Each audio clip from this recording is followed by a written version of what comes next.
சாராலும் அவர் செய்ததுக்கு அப்புறம் அவங்க வாழ்க்கையில ஈசாக்கை பலி கொடுக்க கேட்கும்போது கூட நம்பிக்கையா, என் தேவன் எனக்காக யாவையும் செய்து முடிப்பார், எல்லாம் பார்த்து கொள்வார், எகோவா ஈரே என்னோடு கூட இருக்கிறார் என்ற நம்பிக்கையோடு கூட ஈசாக்கை மோரியா மலைக்கு அழைத்து கொண்டு போகிறதை பார்க்க முடிகிறது. ஆம் தெய்வ பிள்ளைகளை, சின்ன சின்ன காரியத்தில் நீங்கள் உண்மையாக இருங்க, தேவனுக்கு உத்தமமாக இருங்க.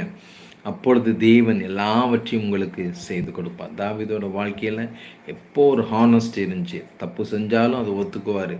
என்ன காரியத்தை சொல்லி ஜெபிக்கணுமோ அதை அப்படியே ஃப்ரீக்வெண்ட்டாக ஆண்டவர்கிட்ட, ஒரு ஃப்ரெண்டுகிட்ட, நண்பன்கிட்ட பேசுகிறது போல் தன் எமோஷன்ஸை, தன்னுடைய சூழ்நிலைகளை தேவனிடத்தில் பேசுகிற ஒரு நபராய் இருக்கிறதை பார்க்க முடிகிறது. ஆம் தெய்வ பிள்ளைகளை, ஒரு டிரான்ஸ்பரன்சி வேணும் உங்கள் வாழ்க்கையில்.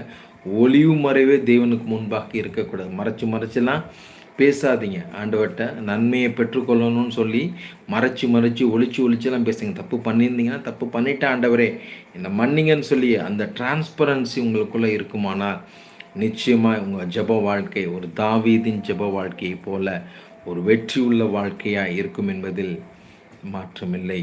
மூன்றாவதாக பார்க்குறோம், தேவனை நம்புகிற கர்த்தர் என் மேய்ப்பராய் இருக்கிறார் என்ற நம்பிக்கை அவருக்குள்ளார இருந்தது. அதே வசனத்தில் பார்க்கிறோம். சங்கீதம் 27ஆம் அதிகாரத்தில் நாம் பார்க்கும்போது, கர்த்தர் என் வெளிச்சமும் என் இரட்சிப்புமானவர், யாருக்கு பயப்படுவேன்? கர்த்தர் என் ஜீவனின் பலனானவர், யாருக்கு அஞ்சுவேன் என்கிற நம்பிக்கையோடு கூட தேவன் என்னோடு கூட இருக்கிறார். இன்னைக்கு எல்லாருக்கும் ஒரு பயம், கலக்கம். ஏதாவது சத்துரு என்னை செஞ்சிருவானோ, என்னை ஏமாத்திடுவானோ, நிந்தித்துருவானோ, என்னை வஞ்சித்துருவானோ என்ற பயம், கலக்கம் எல்லாருக்குள்ளேயும் இருக்குது.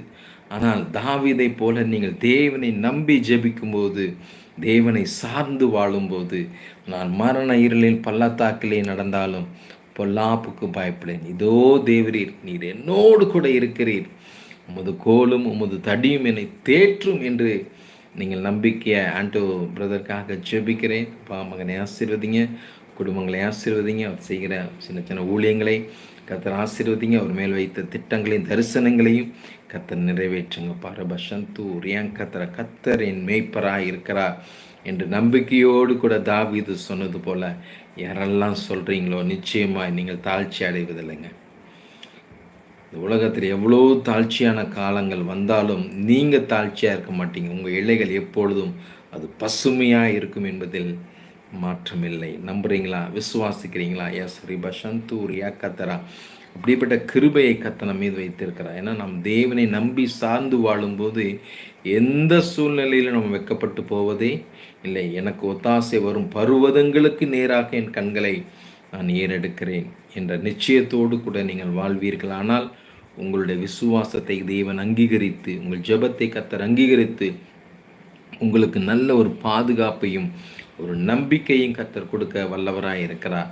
நான்காவதாக தாவீதோட வாழ்க்கையில் பார்க்கும்போது ஒரு ரிப்பண்டன்ஸ், மனம் திரும்புகிற காரியம் இருந்தது. ஒரு மனம் திரும்ப வேண்டும் என்றால் ஃபஸ்ட்டு ஒரு கன்ஃபஸ் பண்ணணும். தான் செய்த பாவத்தை தமிழில் இதை மொழியாக்கம் பண்ணி பார்க்கும்போது ஒரு ஒப்புதல் வாக்குமூலம் என்று நாம் பார்க்குறோம். ஒப்புதல் வாக்குமூலம்னா என்னென்னா, என்ன செஞ்சோம் அப்படின்றத நம்ம தேவனுக்கு முன்பாக வாக்கு மூலமாய் ஒப்பு கொடுப்பது. நம் வாக்கின் மூலியமாய் தேவனிடத்தில், ஆண்டவரே இந்த பாவத்தை நான் செஞ்சிட்டேன், நாத்தான்வேல் என்கிற தீர்க்கதரிசி போய் பேசும்போது அந்த இடத்துல தாவீது அதை ஒத்துக்கொண்டு தன்னுடைய பாவங்களுக்காக தேவனிடத்தில் மன்றாடுகிறதை பார்க்க முடிகிறது. அதனால் அவர் வாழ்க்கையில் மீண்டுமாய் கர்த்தர் ஒரு ரிஸ்டோரேஷனை கர்த்தர் கட்டளையிட்டார், ரீபில்ட் பண்ணார், ரெனியூ பண்ணார், ரிவைல் பண்ணினார்.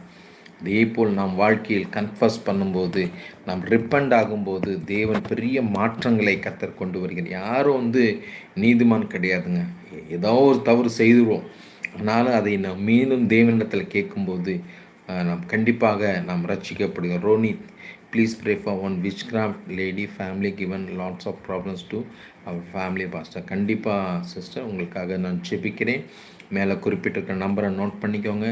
என்னிடத்தில் நீங்கள் தனிப்பட்ட முறையில் பேசுங்க. உங்களுக்காக ஜெபித்து தேவ ஆலோசனைகளை வழங்க நான் ஆயத்தமாக இருக்கிறேன். அது மட்டுமல்லாது வருகிற வெள்ளிக்கிழமை நமது ஆலயத்தில் வைத்து ஒரு ஜெப திருவிழா இருக்கிறது.